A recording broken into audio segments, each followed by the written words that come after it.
Գարյան, արդեն երկու օր է մեր հայրենական պատերազմը եւ շատ տարօրինակ է, որ Հայաստանի իշխանությունը պաշտոնապես չի հայտնել, որևէ ձևով չի խոսել այս թեմը։ Միայն անվտանգության խորհրդի ընդհանրական հայտարարությունը մենք ունենք։ Ինչու է այդպես։ Մենք տեսնում ենք օրինակ հարևան երկրները, այլ երկրներ զանգել, ցավակցել են։ Ինչու Հայաստանի իշխանությունը դեռևս նման քայլ չի արել։ Ես չեմ հանդիսանում անվտանգության խորհրդի անդամ, ես չգիտեմ թե ինչ է քննարկվել անվտանգության խորհրդում, գիտեմ միայն որ անվտանգության խորհրդի նիստ հրավիրվել է նաև այդ իրադարձություններին նախորդող օրը, այնուհետև հաջորդող օրը եւ արդյունքում մենք ունեցել ենք այն հայտարարությունը, որն ունեցել ենք։ Ես վստահ եմ, որ մեր կառավարության, այդ թվում եւ ինձ համար ցավալի են այն իրադարձությունները, որոնք տեղի են ունենում նախ եւ առաջ ժողովրդի տեսանկյունից, բայց այդ հարցին պատասխանել չեմ կարող, որովհետեւ ոչ ոլորտի պատասխանատուն եմ եւ ոչ էլ անկեղծ ասեմ մասնագետը, իսկ ես չեմ սիրում խոսել այն երևույթների մասին, որոնք մասնագիտական չեն եւ թույլ չեմ տա ինձ որևէ դիրքորոշում հայտնել այս մասով։ Իսկ կարող է օրինակ լինել այնպես, որ կառավարության ղեկավարը ինչ-որ բան, այսինքն կոնկրետ Ամերիկայի հետ հարաբերությունները կաշկանդի դառնան։ Ես չեմ կարող, կրկնում եմ, դիրքորոշում չեմ կարող հայտնել, որովհետեւ անկեղծ լինեմ, պատասխանեմ, որ ոլորտին ուղղակի չեմ տիրապետում եւ այդ է պատճառը, որ չեմ անի որևէ հայտարարություն։ Ասացիք չեք տիրապետում, բայց այնուամենայնիվ Իրանը մեզ բարեկամ երկիր է համարվում, չարժեք գոհեցավացել հոգեվոր առաջնորդի եւ այդքան։ Դուք լսում եք, ես ինչ եմ ասում։ Ես ասացի չեմ անի որևէ հայտարարություն։ Ինչ եք նորից նույն հարցը տալիս։ Իրանը շարունակում է մնալ բարեկամ պետություն, մենք շարունակում ենք մեր համագործակցությունը մի շարք ոլորտներում, օրինակ վաղը իմ օրակարգում, եթե չեմ սխալվում, դրված է Իրանի դեսպանի հետ հանդիպում, այսքանը։ Տիկին Գալյան, դուք այս հարցին չեք արձագանքում, բայց տեսեք դուք այս օրերին Ես արձագանքում եմ։ Չէ, ասում եք մեր Ես արձագանքում եմ, ասելով, որ չեմ կարող պատասխանել այդ հարցերին, որովհետև չեմ հանդիսանում այն մարդը եւ մասնագետը, ով կարող է կարծիք հայտնել կամ հայտարարություն անել այս թեմայի առնչությամբ։ Բայց ձեր կարծիքը ինչպիսին է, լավ կոնկրետ չեք անդրադառնում, ավելի լավ անդրադառնում եք կլսեն մնա հեռուստադիտողները։ Դուք ներկուսակցական քարոզարշավ եք անում այն օրերին, երբ որ այ մեր քթի տակ բուռն պատերազմ է ընթանում։ Դուք տպավորություն է հայ հանրության կողմից, որ Հայաստանի իշխանությանը ընդհանրապես կառավարությանը չի հետաքրքրում կամ ինքը շատ անտարբեր է վերաբերվում այն ամեն ինչին, ինչ տեղի ունենում մեր սահմաններին անմիջապես։ Կներեք, իսկ ինչ պետք է աներ կառավարությունը, որ թվար, որ բացարձակ անտարբեր չէ այն ամենի հետ կապված, ինչ կատարվում է Հայաստանի Հանրապետության սահմաններից դուրս։ Ես կարծում եմ, ձեր հետ պետք է փողոցներ ընկած չլինեին, կներեք։ Դա ձեր կարծիքն է, եւ ես հարգում եմ ձեր կարծիքը։ Դուք կարծում եք, որ նորմալ է, որ մեր երկրի իշխանությունը, երբ որ մեր սահմաններին պատերազմ է, կարող է ներկուսակցական քարոզարշավ իրականացնել։ Դա նորմալ է։ Ինչն է խանգարում դա անել, եթե այս պահին վստահաբար Արդարադատության ներողություն անվտանգության խորհուրդը գնահատել է, որ մեր երկրի անվտանգությանը սպառնացող վտանգ չկա։ Ես ուզում եմ հասկանալ ինչու պետք է շեղվել ներքին օրակարգից եւ ինչ պետք էր անել, որ ակնհայտ լիներ, որ կառավարությունը մտահոգված է, անհանգիստ է եւ այլն։ Այսինքն ինչպես պետք է դա արտահայտվեր։ Որ քաղաքացիները իր քաղաքացիներն էլ իմանային, որ դուք տեղում եք։ Հստակ հայտարարություն եք ասում գնալ հասնել Իրան։ Իսկ որտեղ ենք մենք հիմա օրինակ ես որտեղ եմ։ Պերոշկի ուտելու։ Մենք այդ ենք տեսել նախորդ երկու օրերին։ Ինչ-որ վատ բան կա։ Եթե դուք կուկուրուզ ու պերոշկի չեք սիրում, դա ձեր խնդիրն է։ Ամփոփելով երկու օրեր քարոզարշավի տիկին նախարար, ինչ տպավորություններ եք ստացել քաղաքացիները, ինչպես են վերաբերվում իշխանությանը, այլ հաճախ են չէ՞ նշում ձեր քաղաքական օպոնենտները, որ հանրային աջակցության վարկանիշի ահռելի նվազումն եք դուք քաղաքացիների հետ շփումները ամփոփելով նման տպավորություն ստացել եք։ Նախ ներ կուսակցական կամ ներքին քարոզարշավի մասին է խոսքը եւ ոչ թե նախընտրական քարոզարշավի, բայց լավ առիթ է նաեւ քաղաքացիների հետ շփվելու եւ շնորհակալ եմ, որ այս հարցը տալիս եք։ Ինձ մոտ այդ շփումներից եւ ձեզ հետ շփումներից դիսոնանս է առաջանում, որովհետեւ ձեր հարցերը լսելով ես ինչ-որ ապոկալիպտիկ տրամադրություններ եմ սկսում ունենալ, մտածելով, որ մեզ մոտ ամեն ինչ վատ է, բայց ամեն ինչ վատ չէ այն դեպքում, երբ մենք շփվում ենք հասարակության հանրության ներկայացուցիչների հետ եւ բավականին տրամադրող շփումներ են, այո, բայց կարող ենք հետեւություններ անել հասարակության ոչ շերտերի ներկայացուցիչներն են։ Եվ հասարակ քաղաքացիների հետ շփումը տրամադրող է եւ իրականում պատասխանատվության ավելի մեծ դաշտ ձևավորող, որովհետեւ այն խնդիրները, որ քննարկվում են, միանշանակ մեզ մղում են ավելի ջանասիրաբար աշխատելու։ Բայց ըստ էության քարոզարշավ չի, եթե հասարակ քաղաքացիների հետ է գնացել շփվում եք, կառավարության անդամներն են, խոստումներ է տրվում որոշակիորեն, դա ներկուսակցական չի արդեն։ Նախ յուրաքանչյուր առիթ քաղաքացիների հետ շփվելու լավ է եւ դա անում են բոլորը, այսինքն քաղաքականությամբ զբաղվող բոլոր անձինք եւ նաեւ պաշտոն զբաղեցնող անձինք։ Մենք ունենք հստակ օրենսդրական արգելքներ, որոնք խախտել չի կարելի, դրանցից մեկը բարեգործության արգելքն է եւ ես օգտվելով առիթից կոչ կանեմ բոլորին առանց բացառությամբ զերծ մնալ բարեգործության արգելքի խախտման իրավիճակներից, այսինքն չտալ այնպիսի խոստումներ, որոնք կարող են որակվել որպես բարեգործության արգելքի խախտում։ Եվ այդ մասին մի հարց Տիկին Գալյան, հիմա շատ է խոսվում այն մասին, որ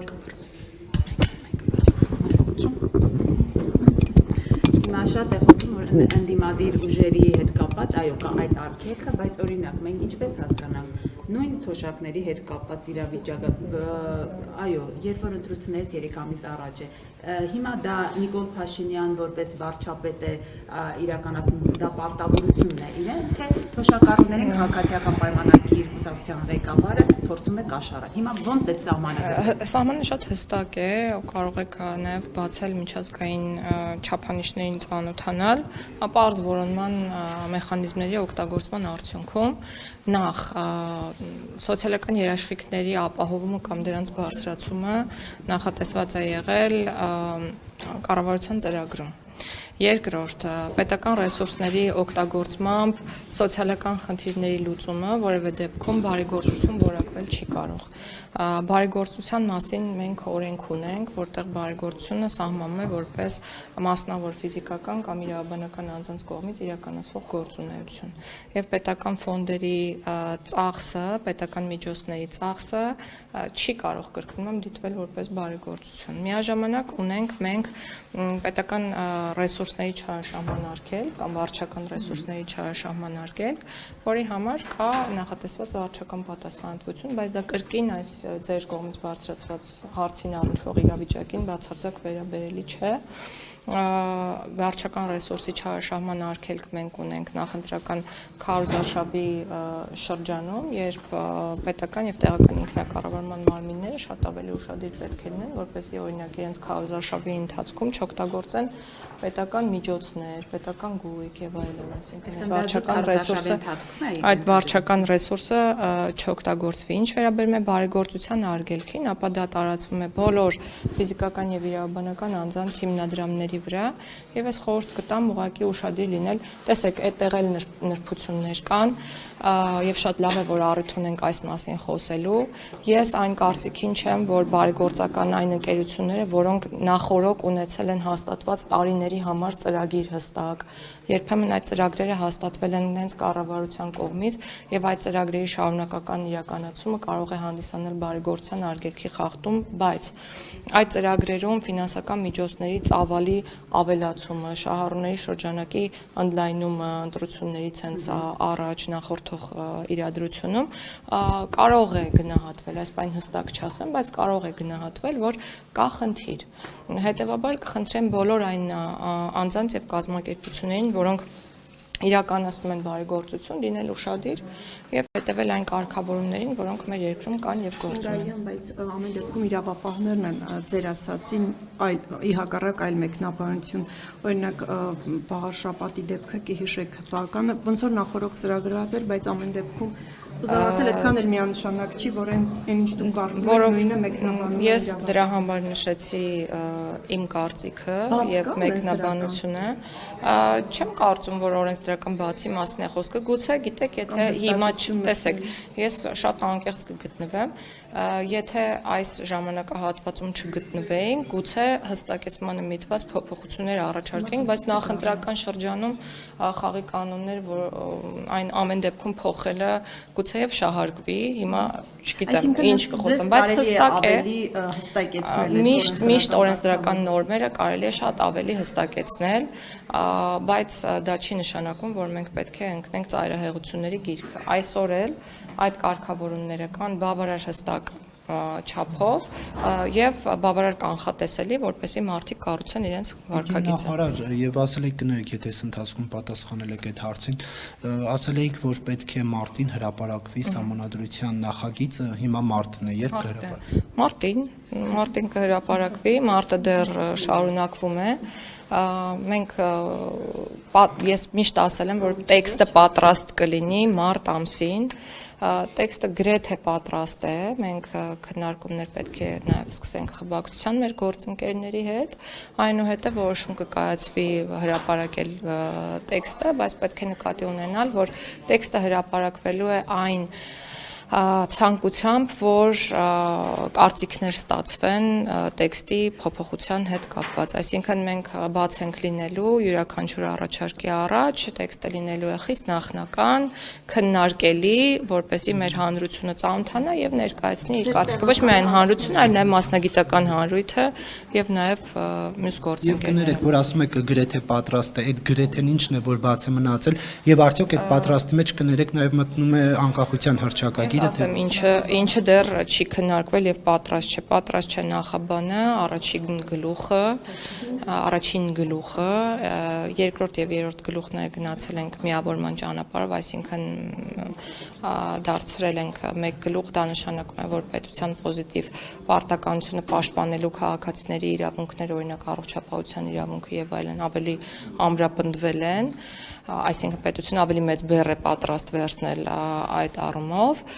պատրաստ չէ եւ չի քննարկվել սահմանադրության մեջ փոփոխություններ անելու վերաբերյալ հոդվածը, կառավարության հետ կապված, կառավարության գլխի հետ կապված որոշակի դրույթներ ունենք, որ դեռևս չեն քննարկվել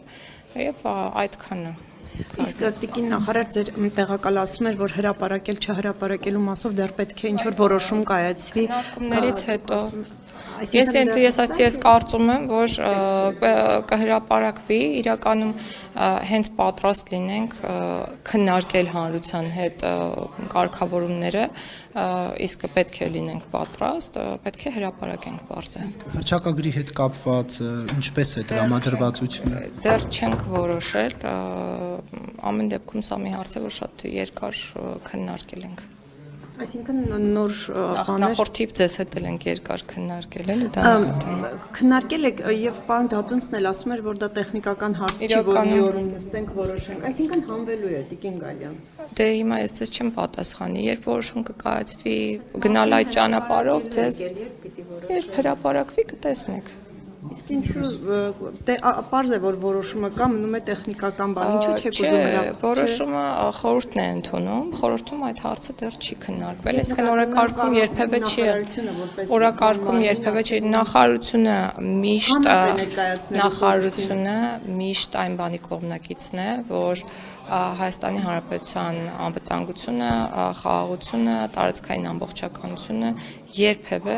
վտանգի չենթարկվի։ Դրանից է բխում էլի, որ հանելու է Տիկին Գալյան, այսինքն ձեր ասածը։ Գիտեք, մի բան ասեմ, մենք բազմաթիվ առաջարկներ ենք արել խորհրդին, որոնք չեն ընդունվել խորհրդի կողմից։ Ես հիմա չեմ խոսում, որ մենք առաջարկելու ենք կամ չենք առաջարկել։ Ձեր առաջարկից եմ հարցնում։ Դա էլ բարձ չէ, մենք չենք ձևավորել այդ օրակարգը դեռ, բայց իրականում շատ ժամանակից եւ մեզնից, այսինքն մենք երբ հարմար գտնենք, դա ներկայացնելու ենք խորհրդի քննարկմանը եւ ի վերջո հրապարակելու ենք տեքստը, ոչ մի ինտրիգ, ոչ մի խնդիր չկա այստեղ իրականում, ինտրիգներ մի փնտրեք այնտեղ, որտեղ որ չկա։ Մենք շատ բաց ենք եւ անկեղծ, Հարցնում ենք հանվելու։ մենք շատ բաց, դե ախր ես չգիտեմ, դուք ինձ տալիս եք հարց, որին եթե ես հիմա պատասխանեմ եւ հետո Աստված մի արասը, լավ դե եկեք այսպես մտածենք, ես պահում եմ ինտրիգ, սիրելիներ, կշարունակվի այնքան ժամանակ, մինչև մենք չհրապարակենք Սահմանադրության նախագծի տեքստը։ Տիկին նախարար, լավ։ Տիկին Գալյան տարաժամկետ քարոզչությանն է վերաբերում իմ հարցը, գիտեք որ ընդդիմադիր քաղաքական ուժերից մեկը ակտիվ քարոզչություն է իրականացնում, թեև նախընտրական քարոզչությունը պաշտոնապես դեռևս չի մեկնարկել։ Քաղաքական ուժի անունը թերևս չտամ, բայց գիտեք, որ քաղաքի տարբեր հատվածներում, այո, բաներների վրա իրենց տնտեսական քայլերն են ներկայացնում, ավտոբուսի վրա հագցված համապատասխան գրությամբ շրջում են։ Այս առումով ընտրական օրենսդրության բաց արդյոք չեք տեսնում եւ կարիք արդյոք չեք զգում փոփոխելու ընտրական օրենսդրությունը, սահմանելու կոնկրետ ժամկետ, որ քարոզչության ժամկետից դուրս քարոզչություն արգելվի։ Այնինչ տեղի է ունենում իրականում մեր երկրում չափից դուրս ժողովրդավարական կարգի կամ արժեքների ցուցանիշն է կամ ցուցադրությունն է, այսպես ասեմ, գուցե եւ նորից եմ կրկնում, ընտրական օրենսդրության շրջանակներում կան չլուծված հարցեր, բացեր եւ այլն, ընդ որում կան բացեր առաջին հերթին, որոնք վերաբերում են ոչ թե կուսակցությունների ֆինանսավորման թափանցիկությանը, այլ հիմնադրամների, ինչ որ ձևավորվող ուժերի, շարժումների ֆինանսավորման թափանցիկությանը, այսինքն քաղաքացիները չգիտեն եւ չկա օրենսդրական մեխանիզմ, որպեսզի իմանան, թե շարժումները ինչ ֆինանսական միջոցներով են ֆինանսավորվում եւ ում կողմից են ֆինանսավորվում։ Ես կառաջարկեմ այն ուժերին, որոնք գործունեություն են իրականացնում, լինել բաց ու թափանցիկ ու ներկայացնել այդ հաշվետվությունը անկախ այն բանից, թե օրենսդրական կարգավորումներ կան, թե ոչ, որովհետև դրանք հետո տրանսֆորմացվում են կուսակցությունների եւ որպես կուսակցություն այլևս հաշվետվություններ ներկայացնելու պարտականություն կրելու են եւ շատ լավ կլինի, որ մեր ժողովուրդը ամեն ինչ իմանա։ Իսկ ինչ վերաբերում է նրան, որ պսևդո քարոզչություններ իրականացվում եւ այլն, ազատ են նրանք շփվել մեր քաղաքացիների հետ, մեր քաղաքացիներն ազատ են անել իրենց հետևությունները։ Տիկին Գալյան, եւ որ դուք ասում եք ժողովրդավարություն եւ այլն, մենք երեք Դիլիջանում ժողովրդավարության մի աննախադեպ երևույթի ականատես եղանք, երբ վարչապետն ուղիղ եթերում իր լիազորություններից դուրս մի ցուցում տվեց, ասեց այս մարդու աղջկան չնշանակեք մանկապարտեզի տնօրեն, դա համայնքի, հա, տիրույթում է։ Այդ ասելուց առաջ քանի անգամ ասեց, որ ես վարչապետն եմ եւ այդ հարցը վարչապետի տիրույթում չէ։ Հետո տվյալ ես այնտեղ եմ եղել, հետո տվյալ քաղաքացին ասեց, որ այսպես անեք, այս համայնքում համայնքյան ներողություն չեմ հիշում, լավ կլինի եւ այլն, այսինքն եկել էր անձնական հարց լուծելու եւ մի քանի անգամ կրկնելուց հետո, որ դա վարչապետի իրավասությանը չի վերաբերում, վարչապետը ուղղակի ասաց, դե որ այդպես է, արգելում եմ, չնշանակեք եւ սա կարծում եմ վարչապետի լիազորությունների։ Այո, եւ վարչապետը դրա մասին հստակ գիտեր եւ 10 անգամ, 10 չէ լավ, 3, 4, 5 անգամ նույն բանը ասաց։ Եվ եթե գալիս է քաղաքացին եւ ասում, որ սա արեք եւ մի բան էլ լավ կլինի ձեր վիճակը, օրինակ ինչ որ մի համայնքում, այլ բան կներեք, բայց չէր մնում վարչապետին, քան ասել այն ինչ որ ասեց եւ շատ լավ արեց, որ այդպես ասեց։ Ասեք։ Հիմա լիազորությունները չարաշահելու համար վարչապետը ինչ պատասխանատվության պետք է ենթարկվի։ Ինչ լիազորություն է չարաշահելու։ Համայնքի պետի, համայնքապետի պարտականություններին առնչվող նախ այդ կոնկրետ դեպքով, եթե չեմ սխալվում, կար այլ ժամանակավոր պաշտոնակատար կամ այլ, այսինքն համայնքը իր լիազորությունները իրականացրել էր, նշանակել էր ինչ որ տեխնացու իրական շատ ենք մանրանում այս հարցի շուրջ, բայց ամեն դեպքում եւ լիազորությունների չարաշահումը ենթադրում է որպես արարք հետևանքի առկայություն, այսինքն հետևանքն ինչպիսին է եղել եւ դա պետք է էական վնասի տեսք ունենա։ Եթե դուք կգտնեք էական վնաս այդ արարքում եւ ոչ թե կմեկնաբանեք դա ի օգուտ եւ համայնքին եւ հանրությանը եւ բոլորին, կխնդրեմ հաղորդում ներկայացնել։